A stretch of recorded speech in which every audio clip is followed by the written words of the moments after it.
Je pense que être clown, c'est aider les gens. Je pense que c'est important.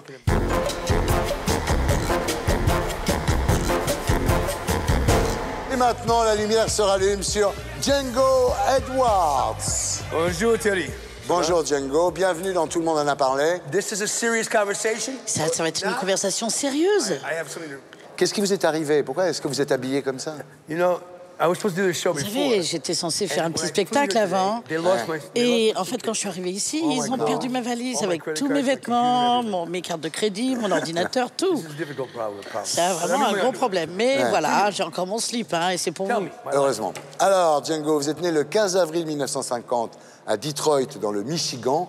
Votre vrai nom, c'est Stanley Ted Edwards. Votre père s'appelait Harold, et on l'appelait Bud à cause de la bière Budweiser, en fait. Il aimait beaucoup la Budweiser, votre père? Budweiser mixed with whiskey. Oui, il aimait bien la mélanger au whisky, d'ailleurs. Hein. Yeah. Ça s'appelle Kick-Ass. Alors, votre père était fils d'immigrants anglais et irlandais. Il était issu d'une famille pas très riche. Il n'a pas pu aller longtemps à l'école. Il a fait des petits boulots. Et puis, un jour, il a inventé le carré de gazon déjà prêt. Alors, au début, il en vend effectivement à des jardins, à des pavillons de banlieue. Et puis, finalement, il en vend à des stades. Et il se retrouve à la tête d'une grosse entreprise de paysagisme. Il était riche? Yes. Yeah. Well, he became rich, but he was Oui, a il est devenu riche, self-made man. mais c'était vraiment le self-made man à l'américaine. C'était un très grand, très bon vendeur. Quand il est décédé, on l'appelait le roi du gazon. Voilà, alors votre mère, Dolores, était fille d'immigrants russes et polonais. Et votre mère était folle de bowling. Hein. C'était pratiquement une professionnelle du bowling. Yeah, she bowled, Oui, 6 elle days était a week. professionnelle, elle faisait ça 6 jours par semaine, elle était championne, elle était vraiment bonne.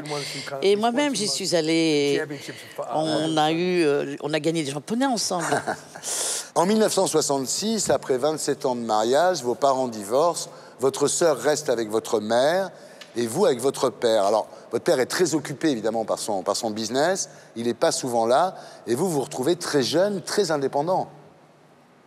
Yeah, I was living by myself Oui. at 16. I had my own apartment. À 16 ans, j'avais mon propre appartement, ma I voiture. was fortunate in one way. J'avais de la chance d'une certaine manière. Alors, en 1967, vous avez 17 ans, et vous décidez de monter votre entreprise de paysagisme concurrente de celle de votre père. C'est-à-dire, vous devenez, à 17 ans, un petit homme d'affaires, quoi. Exactly. Oui, exactement. Started my own business with my brother. We were partners. J'avais and, commencé ma propre entreprise, j'étais partenaire avec mon 17, frère. I was an Et architect, vraiment, j'avais beaucoup landscape de architect. reçus. Et à l'âge de 17 ans, j'étais déjà un paysagiste. Alors, avec l'argent que vous rapporte votre affaire de paysagisme, vous voyagez en Europe, vous êtes en quête de maîtres à penser, vous vous intéressez à Ouspensky, qui est un ésotériste, auteur de La Quatrième Voie, vous vous intéressez à Gurdjieff. Yes, that's true too. Oui, ça c'est In vrai fact, aussi. Terry, I tell you something that En fait, Thierry, je vais vous I dire never told quelque anybody chose que before. je n'ai jamais dit auparavant. because I'm coming near the end of my life. Parce que je n'arrive à la fin de ma vie. Vous savez, à l'époque, je suis devenu un prêtre et on m'a ordonné. Donc, c'était un petit peu le flux de conscience. Et donc, vraiment, j'ai un titre de prêtre. Je ne l'ai jamais dit, hein. Voilà, alors évidemment, quand vous rentrez aux États-Unis, quelque chose a changé en vous. Vous vendez vos parts dans votre entreprise de paysagisme et vous décidez de venir vous installer en Europe. Voilà. Et là, en Europe, vous vous concentrez sur l'art des clowns. Et là où c'est encore plus fort, c'est que vous décidez de vous incarner dans une pratique artistique. C'est-à-dire que votre vie devient une œuvre d'art. Oui. Clowning is not a profession, it's a way of life. Vous savez, être clown, c'est une manière de vivre, hein, c'est pas une profession, je n'en savais rien. Je savais que c'était une manière de communiquer, d'aider les gens de manière globale, généralement. Et ça crée des miracles chez les gens. Et vraiment, le rire, ça défoule, ça aide. Alors vous dites, je n'arrête jamais de faire le clown, même dans la vie de tous les jours. No, I live clown, I dress clown, I act clown. Oui, je me vêtis en clown, je joue comme un clown, je fais l'amour comme un clown.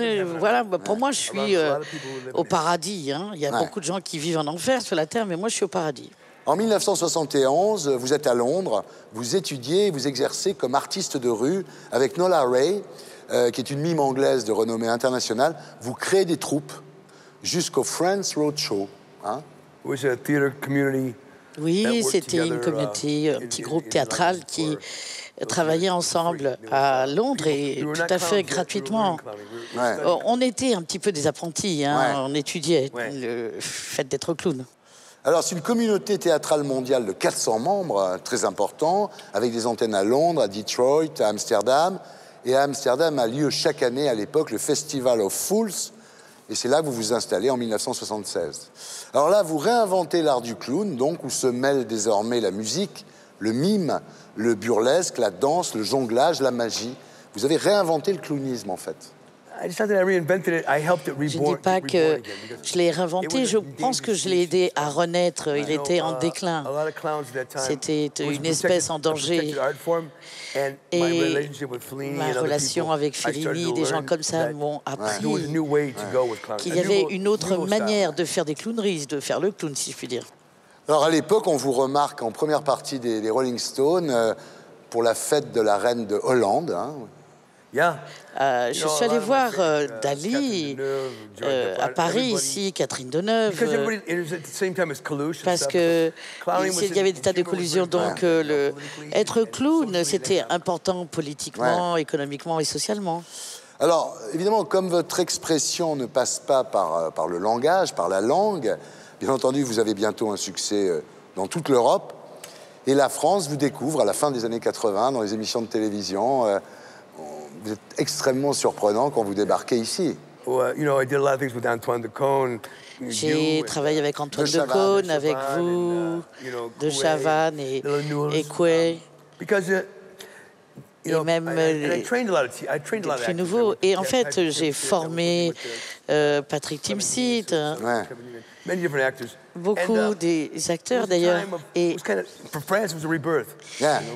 pour la France, ça représentait un peu une renaissance. Alors, le climax de toute cette histoire, c'est en 1994, sur le plateau de Nulle part ailleurs, avec Antoine Decaune et Philippe Gildas.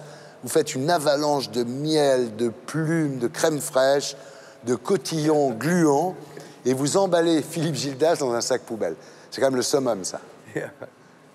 Quand vous vous produisez au Palais des Glaces, au Théâtre Saint-Martin, ou au Splendide, ou à la Cigale, les spectateurs viennent avec un parapluie parce qu'ils ont peur des crachats et ils ont peur des déjections, quand même. Là encore, à ce moment-là, en fait, je me suis rendu compte que les Français, ils aiment bien qu'on les batte, qu'on leur envoie des choses à la figure. Les gens venaient, mais ils étaient prêts à se bagarrer pour être en première ligne. Il y avait... je crois qu'il y a une personne, une fille, qui est venue 75 fois, un autre 20 ou 30 fois. À l'époque, vous dites, je n'ai pas de limite, je vais jusqu'au bout de ce que les gens peuvent supporter. Exactement. La philosophie aujourd'hui d'un clown, du nouveau genre, c'est de dire « j'ai pas de limite Ouais. ». Je n'ai que la limite de l'auditoire, de l'audience. Et d'arriver juste au bout, à la limite. Si vous êtes un bon clown, vous êtes un petit peu, vous identifiez à l'audience. C'est pourquoi mon show, à 17h, je ne sais jamais ce que je vais faire. Ouais. Alors, quand vous êtes devenu célèbre comme ça, quelles ont été les réactions de votre entourage? En fait, mon père est décédé avant même que je sois célèbre. Et mon travail, c'est pas d'essayer d'être célèbre. Et maintenant, c'est maintenant que je me retourne derrière sur ma vie et que je me rends compte que j'étais très célèbre. Ouais. Votre mère a réagi comment? Non. Elle était décédée aussi, oui. En fait, tous les deux sont morts avant même que j'ai du succès. Mais il faut comprendre que j'ai laissé une famille américaine établie avec de l'argent, et puis moi-même j'en avais. Ils pensaient que j'étais fou d'avoir tout abandonné et de venir en Europe et de faire l'artiste de rue. Donc au bout de 4-5 ans, ils ont commencé à comprendre. Je les ai fait venir ici, en Europe, quand j'ai commencé à avoir du succès. Et ils m'ont vu. Et mon père avait déjà eu un cancer et donc il n'avait plus de voix et je pouvais voir de loin qu'il pleurait et enfin il comprenait ce que je faisais. Chaque être humain doit essayer d'aider les autres. Je pense que être clown, c'est aider les gens. Je pense que c'est important. C'est plus important qu'on peut même l'imaginer. Est-ce que vous avez gagné de l'argent à cette époque? Vous savez, pendant les 16 premières années, jusqu'à 86, je ne faisais pas tellement d'argent. Commencer des projets et j'ai une période où j'ai commencé à faire de l'argent. Ici en France, on m'a beaucoup volé, hein, les producteurs, Monsieur Lavie, qui ont essayé de capitaliser sur mes succès. Et en France, ça a été dur parce que j'avais beaucoup de succès, mais dans l'industrie, c'est vraiment des salopards, si je puis dire. L'argent, je m'en fous un peu. Parfois, je gagne 7 000 $ pour un show de 7 minutes. Hein. Est-ce que cette célébrité vous a amené des rencontres amoureuses? Comme c'est le dernier spectacle, enfin la dernière émission, je peux vous dire la vérité. En fait, j'étais plutôt sauvage à l'époque, hein, bête. Peut-être 400 femmes j'ai eu à l'époque. Je ne suis pas fier de ça parce que maintenant je respecte les femmes. Mais j'étais un vrai animal, une vraie bête. Mais comme j'avais beaucoup de succès, on me jetait le sexe, enfin les femmes se jetaient à ma figure, mais les femmes sont des êtres que je respecte beaucoup, je leur dois beaucoup et j'aime maintenant aider les femmes clowns parce qu'elles sont les meilleures clowns, mais évidemment elles ont des problèmes parce que les hommes ils n'aiment pas tellement voir les femmes faire les clowns. Quel a été le meilleur moment de cette époque? Moi, j'ai une vie fantastique, franchement. Hein. Si je pouvais vous dire, ne serait-ce qu'un jour ou une moitié de ma vie, je n'ai aucun regret. Quel a été le pire moment de toute cette époque? Je pense même pas, j'arrive même pas à penser à un mauvais moment. Django, c'est une personne heureuse quand je m'attriste un petit peu, juste pour un petit moment. Eh ben, je lis simplement le journal. Et j'ai pas de raison d'être triste. La vie a été très bonne avec moi et je suis contente d'être qui je suis. J'ai pas le sida, je suis pas dans une guerre et je suis pas là avec le terrorisme. Ensuite, après toute cette grande époque, l'engouement du public retombe un peu. Et en 2005, on vous retrouve dans La Ferme Célébrité sur TF1. Et là, la production est obligée de flouter l'image parce que vous exhibez vos parties génitales, j'imagine. Non, premièrement, j'avais vraiment une condition, il y avait 5 pages, il fallait que j'ai un mot français dans chaque phrase. Et je suis allé à la ferme pour une raison particulière, parce que les gens qui regardent ce programme, cette émission, sont des gens qui ont moins d'argent. Et j'ai été le premier clown dans l'histoire à être dans une émission française. Et pour une certaine période, j'ai beaucoup aimé ça. Mais en fait, l'histoire, c'est qu'on m'a... je me suis fait virer du programme parce que j'avais d'autres choses à faire. Et ils m'ont dit, je leur ai dit, je suis malade, il faut que je parte. En fait, j'étais pas malade. J'ai commencé à fumer 3 paquets de cigarettes et évidemment j'ai une bronchite. Après, on m'a mis à l'hôpital. Et vraiment pour que je puisse me dégager. Vous leur avez pris de l'argent quand même? Ah là encore. Oui, j'ai fait de l'argent. Mais ce n'était pas l'argent qui comptait à l'époque. Le gars qui travaillait pour moi, il m'a volé mon argent. Un autre producteur. Hein. Donc, pour ma propre production, j'en gagnais 60 000, mais j'en ai vraiment que 25 000 dans la poche parce que le reste m'a été volé. Est-ce qu'aujourd'hui, vous êtes nostalgique de cette époque de succès, de... Non, j'ai encore du succès, hein. Tous les jours. Chaque jour, vraiment, j'ai fait plein de choses. J'ai un emploi du temps pas possible. Mon assistante, elle fait mon programme. Je ne sais pas ce que je vais faire. Évidemment, je fais de la formation. Je suis réalisateur aussi. Si c'était à refaire tout ça, qu'est-ce que vous ne referiez pas pareil, Django?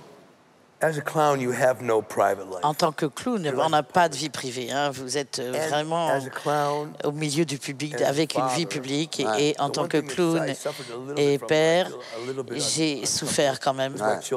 C'était pour mes enfants. Hein. Pendant longtemps, je ne les ai pas beaucoup vus. Et ils en ont souffert. Mais il